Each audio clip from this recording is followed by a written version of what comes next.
PM Narendra Modi अगर देश के अल्पसंख्यकों के लिए कुछ सोच रहे हैं तो उसका सपोर्ट करने के बजाय विरोध क्यों हो रहा है? अगर वोट के लिए ही सही ये हो रहा हो तो क्या इसका अधिकार बीजेपी को नहीं है? लोकतंत्र की यही खासियत है कि वोट के लिए ही सही समाज में सबकी पूछ बनी रहती है। बीजेपी अल्पसंख्यक मोर्चा ने सौगाते मोदी अभियान लॉन्च किया है। इसके जरिए ईद पर 32 लाख जरूरतमंद गरीब मुसलमानों तक पहुंचने की योजना बनाई गई है। रमजान के पवित्र महीने और आगामी गुड फ्राइडे, ईस्टर नवरोज और भारतीय नववर्ष के उपलक्ष्य में अल्पसंख्यक मोर्चा द्वारा सौगाते मोदी अभियान के माध्यम से जरूरतमंद लोगों तक पहुंचने का काम किया जाएगा। इसके साथ ही जिला स्तर पर ईद मिलन समारोह का भी आयोजन किया जाएगा।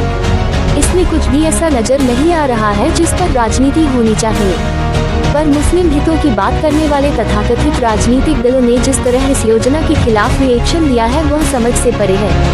किसी को मोदी की इस योजना में राजतंत्र की गंध आ रही है तो कोई उनकी तुलना मगरमच्छ से कर रहा है।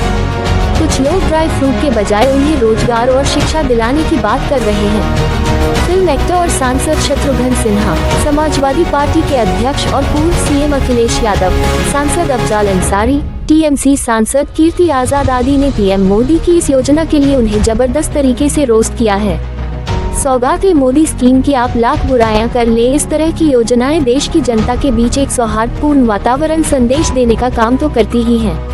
पर विपक्ष ऐसा क्यों कर रहा है? क्या विपक्ष को ऐसा लगता है कि अल्पसंख्यकों को प्रधानमंत्री नरेंद्र मोदी वोट के लिए पटाने में लगे हैं? समाजवादी पार्टी के सांसद अफजाल अंसारी ने कहा, बिहार में चुनाव है इसलिए सब कुछ हो रहा है। मुसलमान के लिए अगर बीजेपी कुछ कर सकती है तो उनके लिए इंसाफ करे, उनका उन्हें हक दिलाए, यही सबसे बड़ी सौगात होगी। दरअसल बिहार चुनावों को देखते हुए कुछ लोगों को ऐसा लगता है, पर शायद ऐसा नहीं है।